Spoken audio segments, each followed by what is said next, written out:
அதே மாதிரி பெருமானார் ஸல்லல்லாஹு அலைஹி வஸல்லம் சொல்றாங்க, நம்முடைய உறுப்புகள், உதாரணமா ஒரு மனிதனுடைய உறுப்புல அவனுக்கு விருப்பமானது எது? மனிதனுடைய உறுப்புகள்ல அவனுக்கு ரொம்ப விருப்பமானது எதுன்னு கேட்டா கண்ணு தான். கண்ணுக்கு நிகரா எதுவுமே கிடையாது. அப்ப ரசூல் ஸல்லல்லாஹு அலைஹி சொல்றாங்க, அல்லாஹ் சொல்வதாக, என்னுடைய அடியானுடைய பார்வையை நான் எடுத்து விட்டால், ஒரு குருடனா இருக்கு அதுக்காக ஈமான் இலக்கு தேவையில்லை, அல்ல பார்வை இருந்து பார்வை இழந்துட்டான் அதுக்காக ஈமான் இலக்கு தேவையில்லை, கிட்னி நல்லா செயல்பட்டு இருந்த கிட்னி அவுட் ஆயிடுச்சு அதுக்காக கவலைப்பட தேவையில்லை, நல்லா இருந்த கை ஆக்சிடென்ட்ல போயிடுச்சு அதுக்காக கவலைப்பட தேவையில்லை, போனா இப்ப என்ன போனா என்னடா எவ்வளவு நாளைக்கு போயிட போதுங்கிற, 40 வயசுல போனா இன்னொரு 20 வருஷம் உலகத்துல வாழ போறான், அது 20 வருஷம் தானப்பா, அப்புறம் சூப்பர் கை வரப்போகுது, அதுக்கு மேல என்னென்னமோ அல்ல தர போறான். என் அடியானுடைய பார்வையை நான் எடுத்து விட்டால், எடுத்த பிறகு அவன் பொறுத்து கொண்டால், மறுமையில் அதுக்கு நன்மையை எதிர்பார்த்தால், அவனுக்கு என்னிடத்தில் உள்ள பிராய சித்தம் என்ன தெரியுமா? சொர்க்கம்தான். இந்த கண்ணு உள்ளவன் 1000 வருஷம் அமல் செஞ்சா கூட சொர்க்கத்துக்கு கேரண்டி கிடையாது.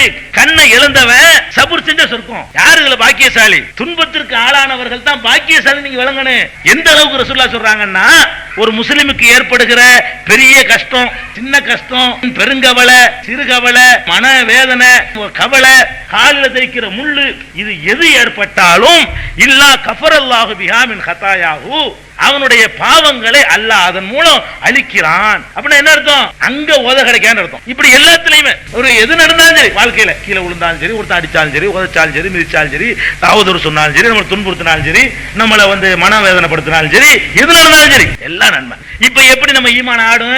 அதான் அதுல ஒரு கிடைக்கும் நினைச்சா ஆடாதுங்க, ஒண்ணு கிடைக்கணும்னு நினைக்கிறோம். இழப்புன்னா இழப்புக்கு பிறகு ஒண்ணு வருவது நமக்கு தெரிய மாட்டேங்குது. ஒவ்வொரு இழப்புக்கு பின்னாடி இன்னொன்னு இருக்குது, பெருசா இருக்குது. அதை நீங்க யாவும் வச்சுக்கிட்டீங்கன்னு வைங்க, எந்த இழப்பும் உங்களை ஆட்டி படைக்காது, அசைக்கவே முடியாது.